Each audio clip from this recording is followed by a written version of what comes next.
Thanks so much, Chris. It's great to be back here at South by Southwest Eco, third year for me in a row, which I think is, as long as it's going, and it's great to see it growing more and more each year.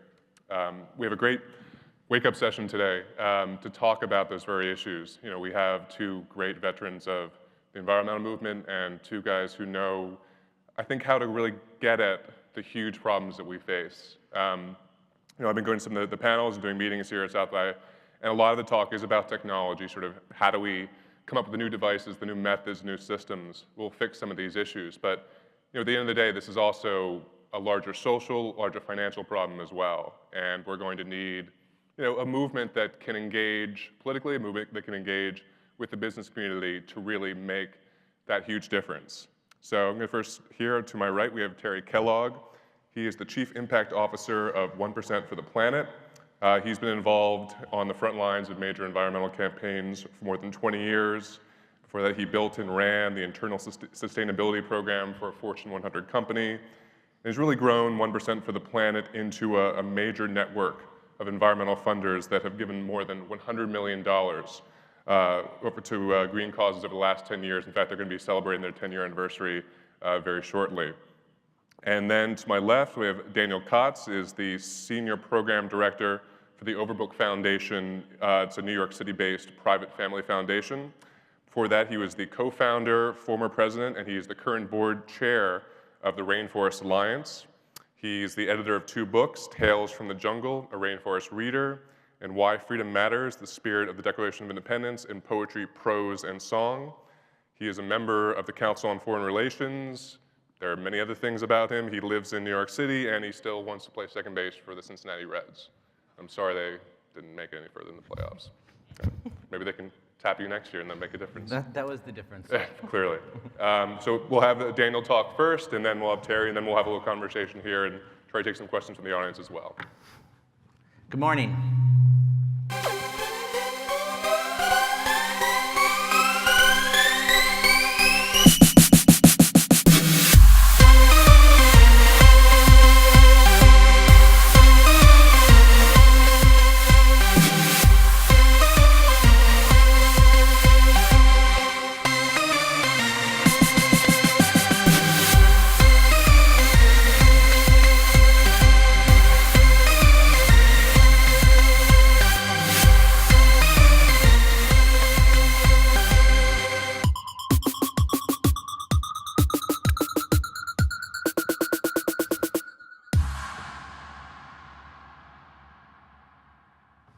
So they said, this is the wake-up call.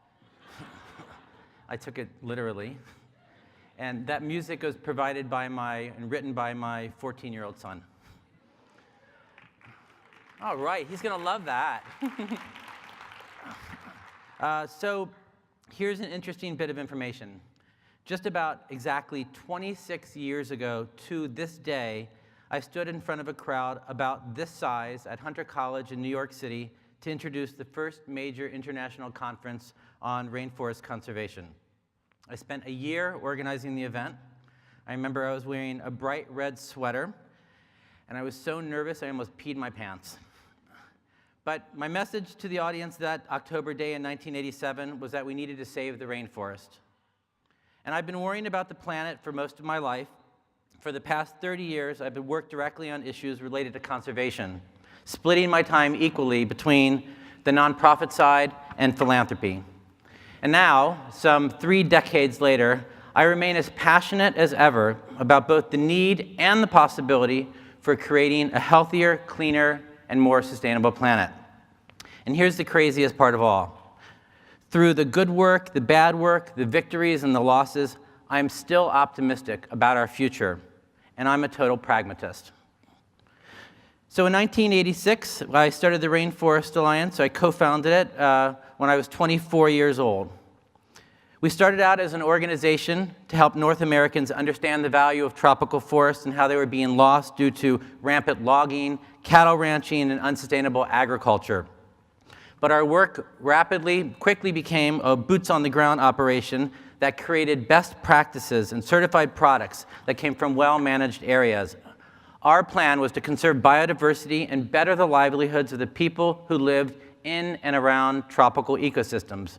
So here we are, fast forward 26 years from the beginning of the Rainforest Alliance, and I can say that, sure, we still have a lot of work to do, but we've also made a little bit of progress.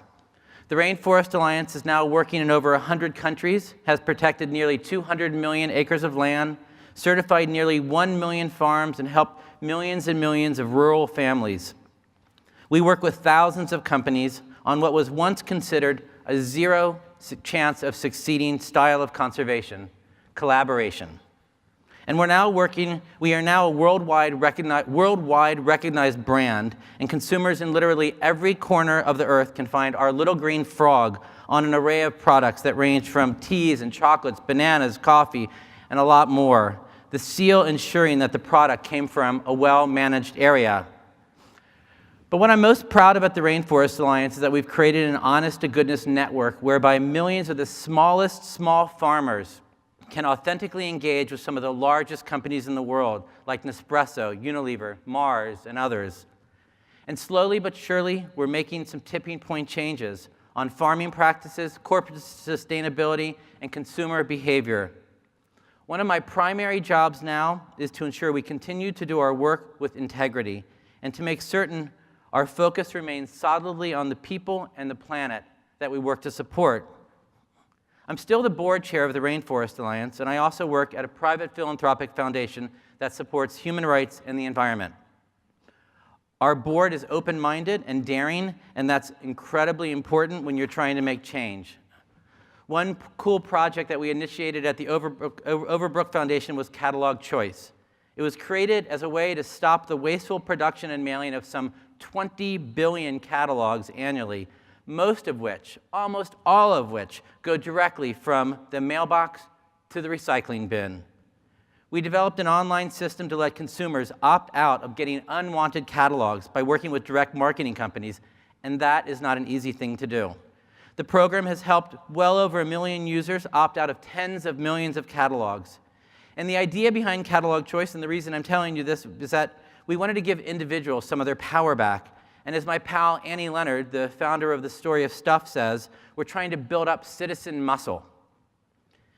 Yesterday, I took a little jog on the Town Lake Path, and a woman in her mid-20s walked past me. And on her shirt, it said, "Respect the environment." Now, there are gazillions of Save the Earth shirts, but this felt different to me, because this now seems to be the sentiment of the day. People have begun to think beyond organizational issues to the greater good, not just because they eat lower on the food chain or want to save the rainforest, or even because they're environmentalists. They're thinking that because this is simply the way that we need to live on our finite planet. Across the globe, the recognition that the planet needs tender, loving care is apparent. I have visited with tea farmers in Kenya and small-scale tourism operators in Ecuador who aren't making choices around sustainability just because they need to in order to access green markets. It's also because they value the earth and its resources. A few weeks ago, I moderated a panel with some chefs in Manhattan who declared that they maintain their best practices around sustainable sourcing and cutting out food waste, not because they're sustainability chefs, but because they're simply chefs. We are quickly evolving from an environmental identity to people choosing better practices without making it a political or group identity, and that's a powerful force. These people are not interested in being part of an organization. They don't need a membership card. They need change. They want change. I don't think this growing sector of society has been named yet, but I call them planetarians. And here's another reason why this is important. It debunks a current media trend that the apocalypse is near. This summer on the National Geographic Channel, I saw hours and hours in a row of TV listings with shows that had the name Doomsday in the title. And the Daily Beast is calling this the year of the apocalypse. 29 movies already this year have an end of the world theme. And some environmental organizations aren't helping. They send messages that the end of the world is near if we don't support them now. And of course, media prefers bad news to good. If it bleeds, it leads. But good research shows that there's also a limit to how much bad news anyone can take before they simply stick their head in the sand. Preaching doom enforces gloom. And if the end of the world is near, the last thing people are going to do is mobilize for change. They're more likely to be passive if they're told that there may be no tomorrow. But in fact, the world's not coming to an end. And we need to keep working hard and in new ways to make it as livable as possible. At the Overbrook Foundation, we've been collaborating with environmental justice and grassroots groups to find better ways to support the bigger community. Originally called the Council for 16,000 and now known as Building Equity and Alignment Initiative, we've been working with hundreds of organizations to discover the most appropriate and effective ways to lift all ships. We know from a paper by Sarah Hansen for the National Committee on Responsive Philanthropy that of the 16,000 plus groups out there working in the US on the environment, just 2% of them, a few hundred at best, receive over 50% of all the grant funds in this category, leaving the vast majority to fight for the leftovers. This state of affairs has evolved over decades, but it too is starting to change. At a breakthrough meeting of the initiative this summer in Racine, Wisconsin, several dozen grassroots base-building organizations and networks met with some of the larger national groups and foundations to create more open, honest, collaborative, transparent, and equitable ways to work together for change. The idea is for all sectors within the environmental community to share a vision and work toward building a more just and equitable future. What we think is different here is that the process is entirely led by the groups themselves. In the past, efforts like this have been top-down or funder-driven and created in a way that does not respect cultural or stylistic differences. But the Building Equity and Alignment Initiative is different. It's a genuine two-way collaboration with the grassroots groups. And it's far too early to consider it a success. But the reason it has come this far has to do with the willingness of the people involved to reach a new degree of understanding and a willingness to look beyond their own organization and even their own self to something more important and more powerful. Along parallel lines to the initiative are other tools that are being considered. They include creating new pathways for young people to enter the field of the environment and finding better ways for us seasoned veterans to spread information and mentor. Do you know that there is not one place you can go if you want to share a message with the entire environmental community? There's talk of holding environmental conventions the way that political parties used to, with groups caucusing to determine an adopted agenda for the next several years. The idea is to actually design a shared vision with priorities and pathways to get there built in, clarifying roles and responsibilities in order to avoid turf wars and the unnecessary overlap of work. In essence, we need to put the move back into movement. And once we're able to build a shared vision of how we want our planet to look, then not only do we squash the doom and gloom scenarios, we also provide a sharp focus for the greater environmental movement. And we're already starting to see the emergence of new efforts and a willingness for members of the community to play better together. Hats off to Phil Radford, the executive director of Greenpeace, for offering to go out and help fundraise for the grassroots groups instead of just his own organization. And hats off to Jackie Patterson of the NAACP, a speaker here this week, for publishing a new paper called And the People Shall Lead, about how we can all work better together in our greater community. And to the tar sands blockade, a coalition of citizen activists ranging from farmers and ranchers to youth activists, indigenous activists, clergy, and more, all coming together through peaceful direct action to stop the construction of TransCanada's Keystone XL tar sands pipeline. And the Rural Coalition, an alliance of farmers, farm workers, indigenous, migrant, and working people focused on bringing justice and equity to food and farm policy for rural communities and people. And there's a new Climate Justice Alliance, a coalition of community-based and movement support groups uniting communities to transition to a cleaner economy. And what happens when movements start to move? They align. At the Movement Strategy Center in the Bay Area, Taj James and his teams are working with the education reform movement, the reproductive rights movement, the climate justice movement, the environmental movement, and others. And that's the way to get climate legislation. That's the way to make just and meaningful change in this country. The New York activist Billy Wimsett calls it the coming super movement. It sounds almost impossible to consider, but it's not. As Pablo Picasso said, anything you can imagine is real. It's important for folks to consider the greater environmental agenda ahead of their own organization's success and to start measuring impact differently. In the status quo, which needs to change, groups have determined success partly by media hits or membership numbers, but those data points become almost meaningless when we measure against a shared vision of moving the needle toward points like sustainability and justice. For-profit companies have a different model. They're in the business of selling us stuff. However, nonprofits are built to serve, to save, to make better.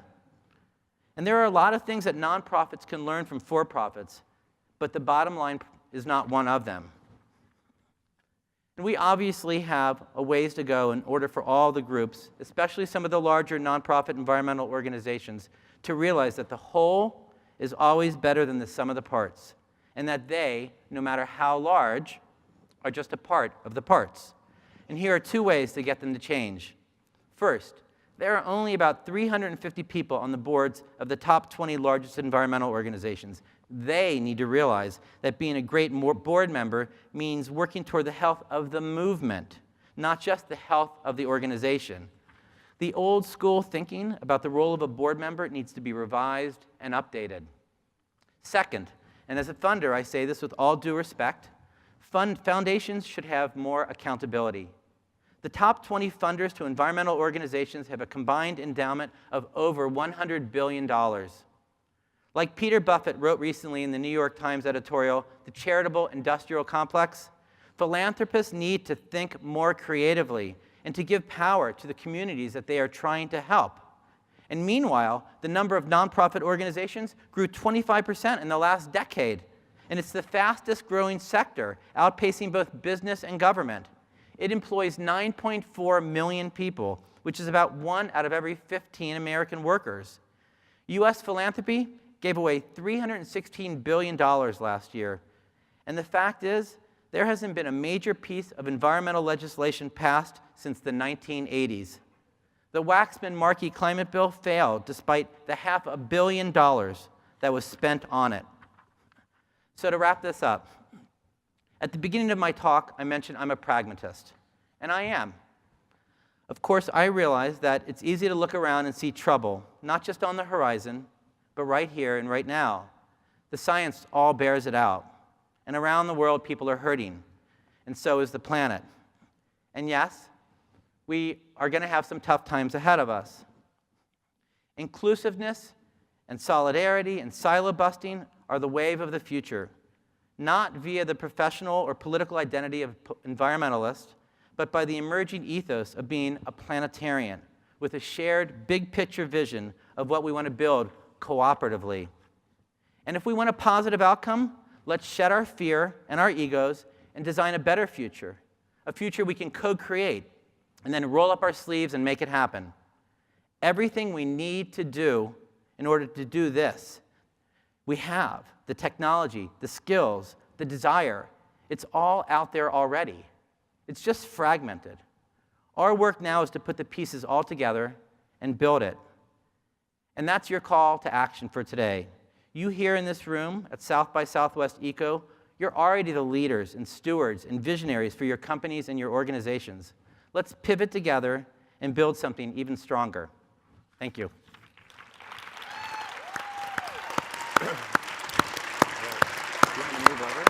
No, you can sit there.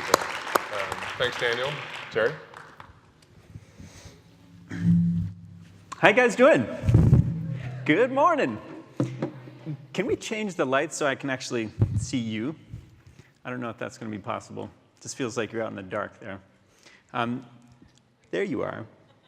So, Daniel and I were shooting the breeze earlier and just talking about how interesting it is that when you are in a teaching mode is a time when you actually may end up doing the most learning. And I have learned a lot. Thank you for that.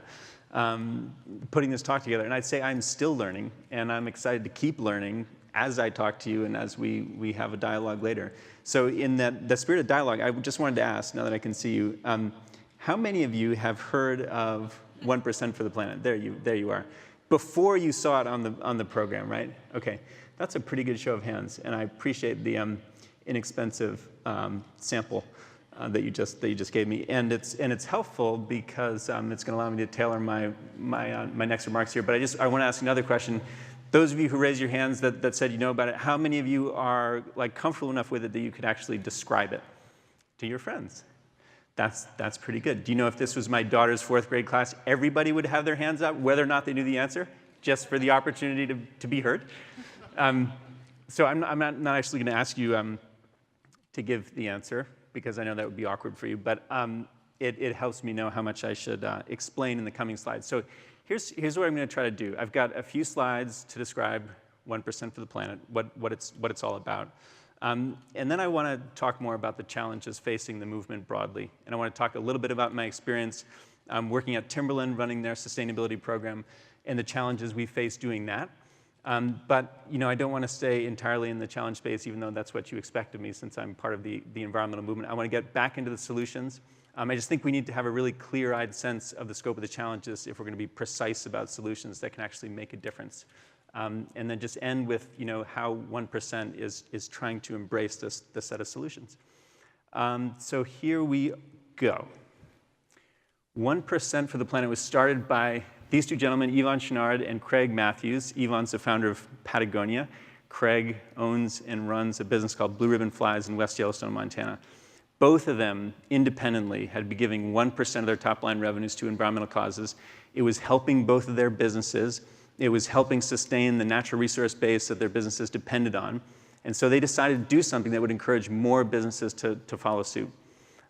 It should be noted, by the way, that Patagonia, as far as we know, was the first company to ever commit a % of anything in the way of proceeds back to anything in the way of doing good. And what they started with was 10% of profits because it felt like a good number. And they were thrilled when they saw other companies following suit. Not as thrilled, however, when they looked more closely and realized it was actually really hard to tell what those companies were doing, if they were doing anything at all, right? Because profits is a very fungible number. And the other thing that became apparent to them is the sort of values proposition behind that commitment didn't really make sense. It was like, we'll run the business the way we want to run the business, and then at the end of the day, if anything's left over, we'll consider maybe giving something back. And they wanted a proposition that was baked into the business every day. And so that's how 1% of sales originated as the standard. So here we are today, more than 1,200 member companies in 48 countries, giving 1% of the sales either of the company or of a brand or of a product line back to more than 3,300 nonprofits that we pre-approve. So the funds don't pass through our hands, right? The companies give the money directly. We certify that they do their giving every year. And as Bryan said before, 10 years in, we've given about $100 million to these organizations, which we are proud of. Thank you. No, Daniel doesn't love this slide in particular. We were talking about this in New York a couple weeks ago. But if it's helpful to you to think about what we're doing as a model, it's analogous in some ways to what these organizations have done for their respective causes. Admittedly, they are flawed organizations. We ourselves are not perfect either. However, what we admire about these organizations is they've done a tremendous amount to mobilize resources as well as awareness and engagement for these causes. We think the same thing is needed for the environment. So one notable difference between what we're doing and what they're doing is we have a phenomenal network of companies involved. And actually 6 right here in Austin. There's another Texas member in that upper left-hand corner, rancher Paul Valdik, who's doing some tremendous work to redefine what a sustainable working landscape looks like in Colorado.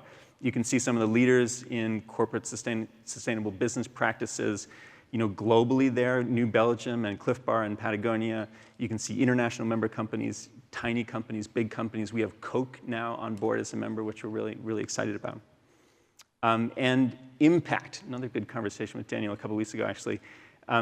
This money is being put to good work, and just a sampling of what we've accomplished with Conservation International, some great habitat protection efforts, B-Lab helping to define a new form of corporation, the Benefit Corporation. Surfrider has a tremendous network that's helping to monitor and improve water quality and practice beach restoration.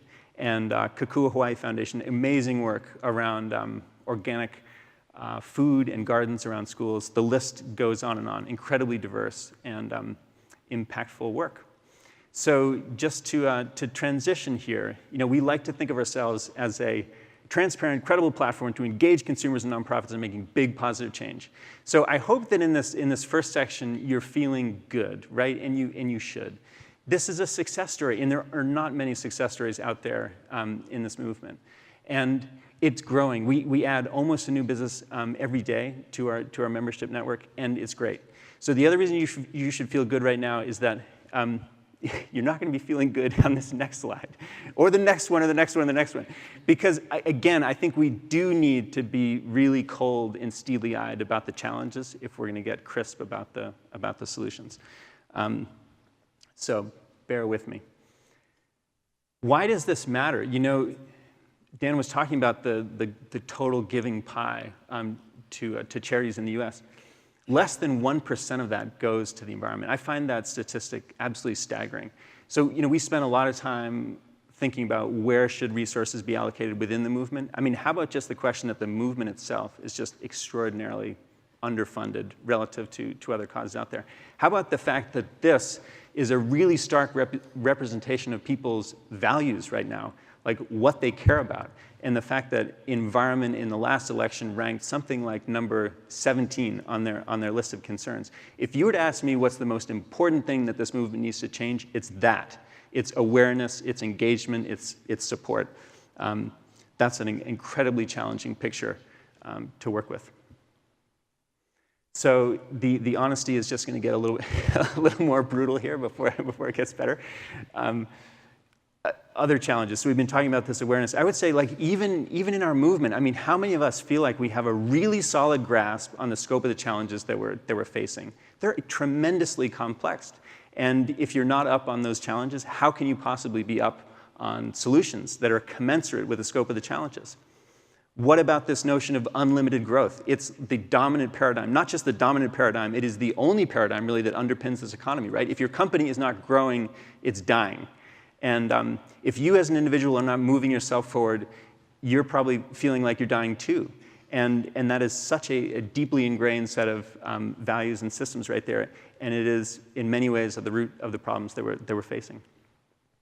Lack of leadership. I mean, the Senate is such an easy group to take potshots at. But go and talk to a member of the US Senate, right, that even gets this stuff, is passionate about it and knowledgeable about it, and then ask them, so what are you going to do about it? And you will find yourself in front of a very shifty, wishy-washy individual in that moment. And I mean, think, who are your favorite environmental leaders out there? Is this even a movement? Now, how about that for a provocative question? I actually, in getting ready for this talk, I asked some buddies who are part of this movement to reflect on some of these questions. And here's a quote that I got back from one of them. Real movements are born of injustice and the struggle against it. They are struggles against real and deeply felt barriers to self-realization, not efforts by consumers to protect their families from vague perceived threats to their future or to relieve their guilt. Like, ouch. Yeah, I mean, that's a great comment. And we need to think hard about where we are relative to a real movement. For example, the first Earth Day, 20 million people mobilized, actually doing something because, again, they felt it in a deep sense. So quick transition here. It's a couple more slides of gloom and doom before we start getting the positive. I wanted to just reflect for you a little bit on the first big professional experience I had before joining 1% for the Planet, and that was being part of Timberland, helping to build and grow their internal sustainability practice. And I was really inspired at the time by this quote from Bill McDonough. Being less bad is not being good. Because prior to that, I'd been in the business of preventing companies from doing things like trying to build gold mines near Yellowstone National Park, which we were actually successful doing, and that was great, but it was like just stopping one company from doing one thing, and the feeling was they were just going to go on to do something bad someplace else. And so I want to think really hard about this question of what does good actually look like, and how much could you do in a context where there was a lot of support for trying to do the right thing. And over 5 years at Timberland, I'm really proud of what we did. We reduced our Scope 1 carbon emissions by 15%. We started to adopt water-based adhesives in our footwear. We started using organic cotton. We put in place green building practices, across the enterprise. We were one of the first companies to develop these product rating systems, which have now really taken off, which is fantastic. And man, when I was in that job, I could rattle off that list like the best of them. And I could make you feel like we were riding this wave of tremendous progress and innovation, and we were solving the challenges using the energy of commerce, and we were bringing it into shore, and it was about to happen. But inside, I was feeling like this was window dressing, frankly. We were not addressing the underlying systemic issues, and frankly, we weren't moving the needle. And frankly, if I looked ahead 20 years on the trajectory that we were going, I didn't think we'd still be moving the needle. I felt like we had to fundamentally be doing something different, and that difference, in my mind, had to do with getting more people involved in the conversation. People listen to me getting passionate about that. That's sort of some pent-up frustrations, I think, from that experience coming out. But anyway, so I'm not the only one, by the way, that feels that way about corporate sustainability practices. Look at this quote. I can't actually tell you who said this because it was sort of in an unguarded moment. Operational greenwashing or greening is a complete whiff on what matters most. But I can tell you that this came from a guy who's literally one of the best in the business of operational greening. He actually wrote what I think is probably the most insightful and entertaining book on the topic. And his point was that, and there's a point that I agree with, at the very best, what you can say about a lot of what companies in that space have done so far anyway, is that it is evidence of potential. What might be in some great future state, but it's not moving the needle collectively, right? All the indicators are still moving in the wrong direction. But more optimistically, and starting to shift the tenor of this talk a little bit, what he would say is that what companies can do, which is powerful, is combine that with political advocacy. And maybe that quote was from a couple years ago when the climate bill had a chance of actually passing, and I think Dan's comments on that are a good one. But what I'm excited about actually is layering in a third element to there. So you have the corporate practices, evidence of what's possible. You have potentially a legislative agenda that ties in, and you layer that onto a really strong, powerful, engaged consumer movement. And so that's the direction I want to take this talk over the next few slides, is thinking about what that looks like, how we're trying to support it, how you can support it going forward. One more quote here. Actually, I'm going to do sort of trying to shift us all out of that negative energy into a little more positive energy. Reasons that I think you can be optimistic about this movement. One is the evidence, like growing evidence in all of our backyards, right? So last week it was Kentucky. 3 weeks ago it was Colorado. In our backyard, we've had the 500-year flood twice in the past 10 years. We seem to have the 100-year flood every year now. So climate change is coming to a neighborhood near you. And if you haven't seen it yet, just wait a couple weeks. It'll be there. And I think people are actually going to come around to realizing the changes that are happening, and actually how frickin' expensive it is to deal with rebuilding the road every year. And so that's going to be helpful. Collaboration. Daniel spoke eloquently about a lot of collaboration. He's aware of 2 examples from the space that I'm most familiar with. The Sustainable Apparel Coalition. 30% of the global market for apparel is engaged in helping that industry think about progressive standards. There are 100 brands in the outdoor industry that are getting together on another one of these sustainable product rating systems. That's great stuff. Complicated, time-consuming, marginal, but it's happening. How about the pace of innovation? And I can get extremely passionate about this one too. Like, 10 years ago at Timberland, we were thinking hard about water-based adhesives, toxins in our manufacturing, impacts associated with packaging, impacts associated with shipping. Today, you can actually print a pair of shoes And that innovation has happened so quickly that I don't even have language to describe that to you. No, seriously, you can print your own pair of shoes and like put it on, a pair of Crocs. So forget the packaging, forget the transport, forget the chemicals. It can just appear out of thin air. Wow. Empowerment, I mean, transparency, right, and choice. And if we can add engagement and knowledge to that equation, there's extraordinary power that lies in that. Okay, so there's a broad list of reasons to be hopeful. Hopefully you're feeling a little better now relative to the first half of the talk. And to get a little bit more specific about the areas that I'm excited about.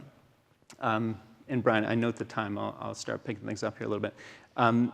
If you look at the science and you aren't pessimistic, you don't understand the data. But if you meet the people working to restore this earth and aren't optimistic, you haven't got a pulse.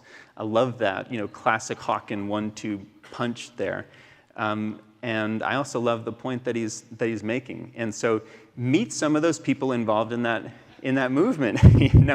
What I love about this image is what it's saying and how it's saying it, right? It's telling you that levels in the Colorado River are low and dropping. And there was any number of ways you could have done that, right? You could have shown a picture of a dead fish. You could have shown a picture of the Colorado River disappearing into sand and a pile of trash. But as Dan said earlier, those images don't engage and inspire. They don't broaden the movement. This does. This gets passed around. People laugh. People feel good about that. And people take it with them. By the way, the other reason I like that image is it came out of collaborative work that happened in our network. Our brands, Patagonia and New Belgium and Cliff Bar, were all involved in that campaign, putting their creativity around messaging and consumer engagement to work for a cause that they cared about. I'm going to start to fly a little more quickly through these other examples. Just label it. I think there's good and bad lessons to be learned about this one. Extraordinarily well executed and coordinated, getting 500 nonprofits involved and doing an amazing media campaign, 500 million impressions. But as Daniel said, that's no way to measure success by your impressions, right? Well, what came out of it? 1.2 million signatories. They were thrilled about that. But remember Earth Day, the first one, 20 million people, not just clicking on something, but actually getting out and demonstrating. And so what do we have to show from this? Frankly, nothing yet. But this is cool, the growth of farmers markets. That's real, tangible, solid, measurable progress on that same issue. So in the background, people are actually doing what they can to make a difference in their own lives. This is a favorite example of mine because here leadership is coming from, frankly, what some might think of as a fairly unlikely place, right? Coke, through this campaign, moved public opinion on the issue of the Arctic, as something that we should care about by 7%. And I think that's extraordinary leadership. So in the solution space, things that we can be thinking a lot more about: accessibility. We changed our model from 1% of top-line sales, the gold standard for corporate philanthropy, to a model that could be applied at the brand level or even the product line level to make it accessible to any company or any consumer that wants to engage. We should all be thinking about accessibility to minorities. By 2042, every urban area in this country will be majority minority. And if we're not thinking about engaging those audiences, we're not thinking about the future of this movement. Vision, hope, and love. Maybe there was something to the 60s movement around peace and love, ideas that resonate with people. Meeting people where they are. I don't care what's motivating someone to do the right thing, as long as they're focused on doing that right thing. We've succeeded because we know our audience. You've seen stats like this before. We know people want to engage. The question is how to make it easy for them to engage. So we've evolved the positioning of our brand, very thoughtfully, intentionally, carefully, and everybody should be reflecting on the importance of this work. No more gloom and doom. This was our messaging from 10 years ago. And yet you can still see examples of this out there. This is from World Wildlife Fund just a year ago. I think that turns people off. I don't think that's broadening the movement. So this is the platform for our new campaign. Do you love blue? Very simple. question that gets at core values, hopefully motivates, hopefully engages a broader audience. And we can use this as a platform to help members communicate what they're about. We can use it as a platform to communicate high-impact partnerships, these opportunities to engage a bunch of constituents in our network around a particular issue or cause. And we can use it to inspire, people of any background, of any motive, to get engaged in things that we think matter. So last slide, just to sort of wrap it all together, hopefully leave you on a hopeful and positive note. You're not expected to complete the task. Hopefully that takes a little bit of pressure off. Neither are you allowed to put it down. And hopefully that inspires you to hang on to it. So thank you, and I look forward to a conversation. Thank you, Terry.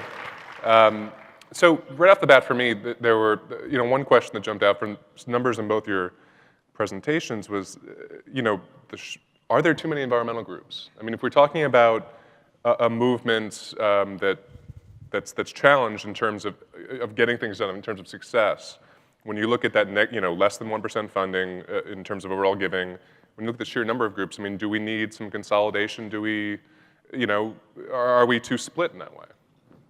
Either whoever wants to grab that.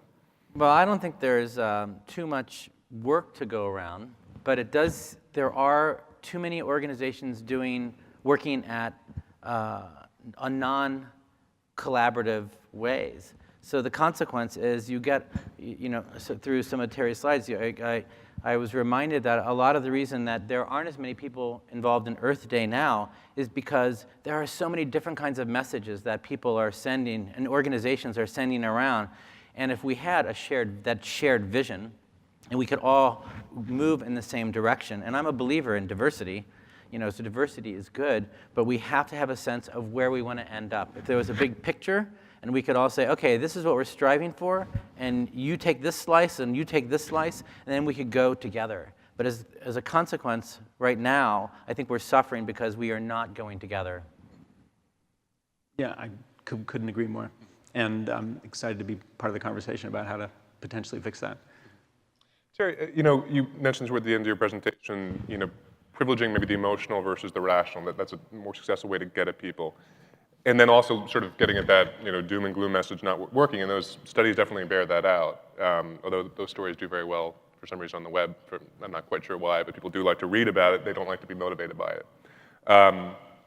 But at the same time, I look at some of the movements out there right now, and the most successful ones, you mentioned, I think, tar sands blockade, have been about stopping things. And that traditionally is what environmentalism has often been about. And whether it's going to be GM foods or whether it's going to be new oil development, I think we have the capacity, we have the legislation already in place to make that happen. So the question is, how do you, both of you mentioned the climate legislation and the poor outcome we had there, but how do you turn it around into something more, yes, emotional, but how do you get it towards doing new things? So not just slowing things down, stopping things, but actually achieving new ends, whether it's the new environmental legislation or anything along those lines? Well, that's a great question. And I think it starts with this positive vision of the future that Daniel's been hinting at. And it also combines the kind of work that I just showed earlier with inspiring images that are accessible to people, right? What can you do? People want to engage, but it needs to be made easy. It needs to be made accessible. And I think the evidence shows is if you check those boxes, you will get the action that you want. Can I just follow up on that? Please. I think that when we look out 25 years, nonprofits can't look the same, and foundations and philanthropy can't look the same. It's been going on the same way since, from that first Earth Day, and it's not working. Businesses have done, for all of their faults, so many companies are doing incredibly innovative work. They are changing that double and triple bottom line. They are innovating, and meanwhile, we are going about our business exactly the same way, partly due to the power structure, partly due to the financial structure. If organizations are constantly competing. I was talking to somebody here yesterday, and they were working on a climate project, and I said, have you talked to this group and that group? Well, they're the competition. They can't be the competition. We know, again, it gets to this idea of what's our bottom line? Our bottom line can't be, as an organization, beating the other organization. That is not right. So that has to change, and we have to be part of that change. And that's simple. You can measure that. Well, how do you institute that accountability in that case? You know, if I'm a CEO, I have shareholders, the stock market, right or wrong, sort of, you know, makes that declaration on me. From the NGO perspective, how do you introduce an accountability to actual goals and achievements? So I think it's actually pretty easy. I think we and I have been a part of the problem being in a private foundation asking for different kinds of measurements when we get grant reports from organizations. You know, what'd you do this year? How did you succeed in such and such way? And I think we have to stop measuring things that don't matter. And we need to look at, okay, the needle, and we want to move the needle, and how did you work in moving the needle, and who did you help move the needle? And we can define that, and we can put numbers by that, and that would be a way to be more accountable. And then we have our boards of our organizations, and they should have the same sort of accountability. It's not about building an organization. And again, I'm on a bunch of boards, and I am part of the problem, and it's not going to be the easy fix, but it needs to be part of the fix. At the same time, you know, you mentioned Earth. I think both of you mentioned Earth Day, and the sheer. It's really, when you actually look back on the histories, it's amazing the sheer number of people who came out. It's hard to see something like that happening now on that broad-based spectrum. For either of you, really, is that a political challenge? I mean, I think you know, whether it's the Senate and trying to get something done there, but just the way this issue, it's not like breast cancer. I mean, this Susan Komen Foundation, very successful, but I mean, it's not a political issue to say we want people not to die of breast cancer, but the environment, really in all of its ways, seems to have become that. Is there, you know, whether it's foundations or alliances with corporate groups, are there ways to break down that divide and again make this something that all Americans can lay claim to? Yeah, it's a great question, and just, you know, reflecting on 1970, right?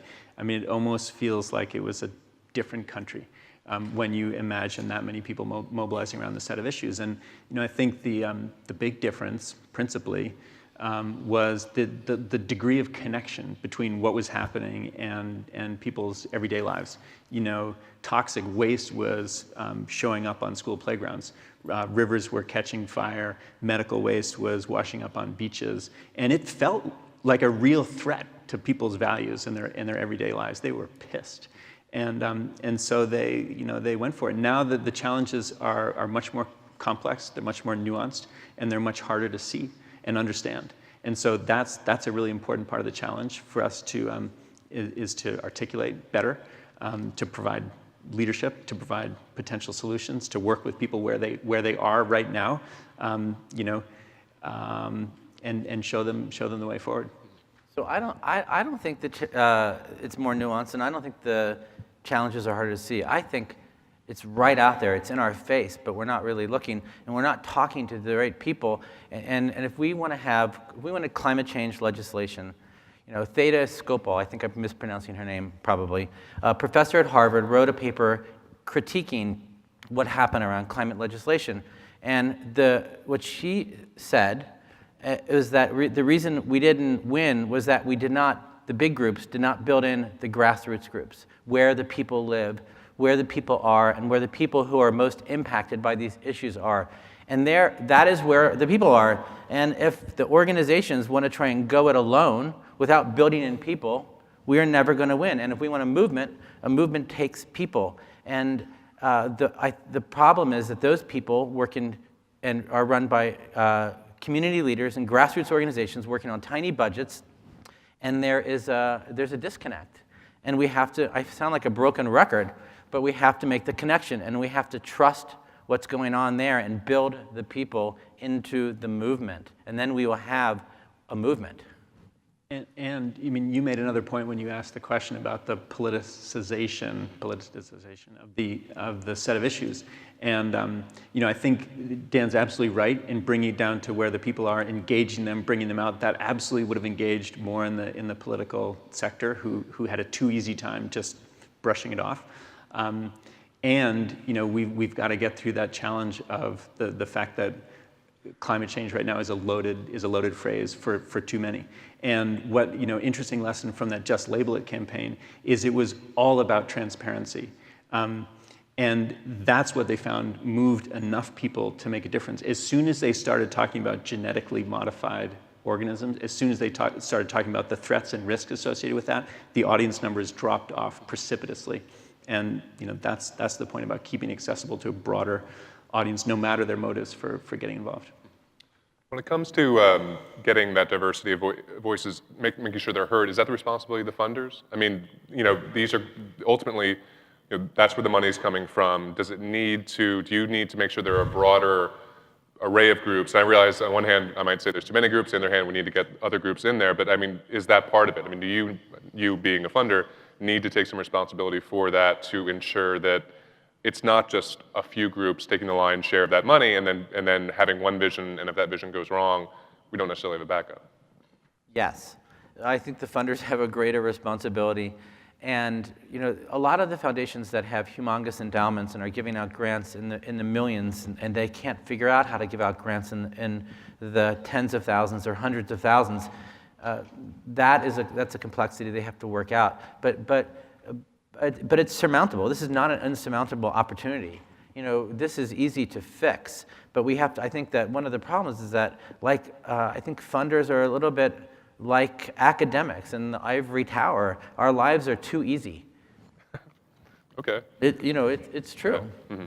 And how do you make their lives harder then? We need to get out there, and you need to invite more grassroots groups to be part of the equation, and not just look at policy issues, but look at community-based, grassroots issues, and get out and understand. I'd like to. I personally, if I were king, I would take board members of nonprofit organizations and foundations, and I'd start mixing them up. I think we have to do a lot more mashups within our community. And as I said before, it's not going to look the same. It's not going to look the same. And I think we're going to need to be a little less comfortable. We need to be less comfortable. And we need to create more growing learning opportunities for the groups who are doing the hard work, who don't have any money. They have, probably terrible salaries and no benefits, and they have no learning opportunity, no chance to step out of it and take a breather, right, and come to a conference. Good. Just back to this meeting that Daniel and I had a couple weeks ago in New York. Along these lines, Daniel's excited about the idea of helping the broad swath of nonprofit organizations out there address common back-end needs. Like they all don't need to be outstanding in accounting or the administration of health benefits and payroll, et cetera. And this is really fascinating. I mean, given that we have a network, we may have an opportunity to support that work. And I guess I'm throwing it out now with the hope that people in the audience might actually be interested, have skills, insights to lend to that conversation. Great. To that, and we're getting near the end. Does anyone have a question we want to take from the audience? There's one way in the back. Do we have a microphone? Oh, there's a microphone up here. So come on up. Long walk. I know. Congratulations. It's like The Price is Right.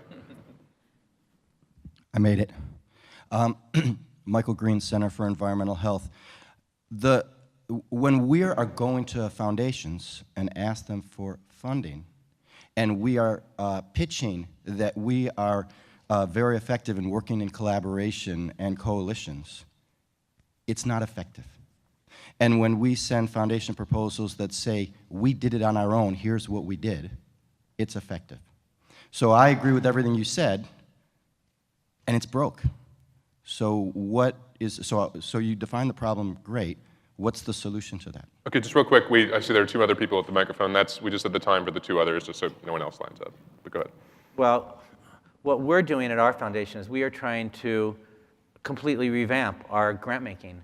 And I'm working with our board right now to see if we can change the focus of our grant making from individual organizations to just what you're talking about, to movements. But this is, unless you find a foundation that's their particular area right now, you're right. You're absolutely right. And it has to change. And so we're working with a number of foundations and talking to them. And it's kind of like the same thing. We're trying to get foundations to divest from greenhouse gas causing companies or tar sands companies, and invest in renewable energy. Oh my God. So the foundation's on one side and the financial management of the foundation's on another side, and getting that agreement is hard. That's not to say it shouldn't and can't be done. It's just that for some reason, it's just too hard right now. I would quickly point back to these partnerships or campaigns that we're running where we are really trying to play an active role in encouraging groups to get together and companies to get together around discrete opportunities that we think can move the needle. So it's a step, but it's a great question. Hi, I'm Lucia Athens, Chief Sustainability Officer for the City of Austin. Mr. Kellogg, some of the campaigns you showed were refreshing, and I think show that there is some shift in terms of how we're trying to describe the issues.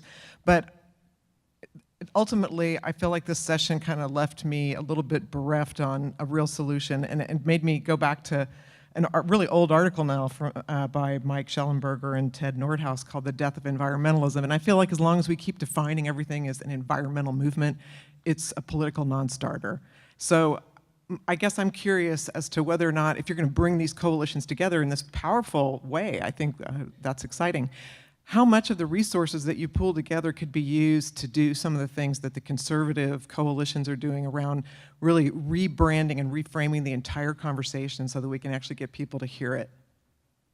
That's a fantastic question. And I mean, I would say that Love Blue is very much an effort to reframe the set of issues in a very new way. And I would say, we think hard about trying to broaden the coalition. We look at, Ducks Unlimited and Trout Unlimited, very powerful, effective organizations, that have completely transformed, habitats and species conservation in this country. Again, I don't care what was behind the motivation for them to act, but the fact is the results are there. So, those are two examples of what we're doing to try to broaden it, reframe it, and engage more people. But I would agree with you, that's not the be-all and end-all. It's a reflection of where we are and what we've come up with thus far to move that needle forward. And I would love to hear your thoughts if you've got more good ideas. One last question here. Thank y'all so much. There's a lot of great stuff presented here. I'm Andrew Dobbs. I'm the program director at Texas Campaign for the Environment, grassroots environmental organization like the one you're talking about. And my question is this, is that, the Keystone XL pipeline, that's stealing people's land, right? They're ending up in East Houston where people are dying of cancer and birth defects and other diseases. You have people people are being robbed, killed, and assaulted by these problems, and it's low-income, predominantly minority communities. So when we shift to a more positive, cheerful message, are we depriving these people of their stories? And is it an act of privilege to do that? I mean, that's my question. And does that recreate a lot of the problems of the existing environmental movement? Just, a quick answer, I would say, we're not trying to farm a monoculture here. Like, diversity absolutely matters. And I think, my focus on the positive and the emotional, it's really driven by the intent of broadening the conversation beyond where it is right now and identifying that we still practice initiatives that have been proven to be ineffective. But I think absolutely farther along the spectrum, there are really important places that need their voice and that remain effective. And Bryan was talking about, stopping Keystone XL. I mean, McKibben was effective in the first round anyway, behind that with, more of a traditional approach to it. And that's great. And, that work needs to continue. And I think we need to, to broaden too. And so that was mainly where I was focused today. All right, well, I think that Paul Hawken quote kind of, that Terry had sort of fits for me. On one hand, you look at the numbers and they're pretty scary, and they sort of really, show the size of the challenge, but at the same time, when you talk to the people who are involved in this, you can't really help but feel optimistic. Thank you to Daniel, thank you to Terry, thank you to the audience, and hope you enjoy the rest of South by Southwest Eco.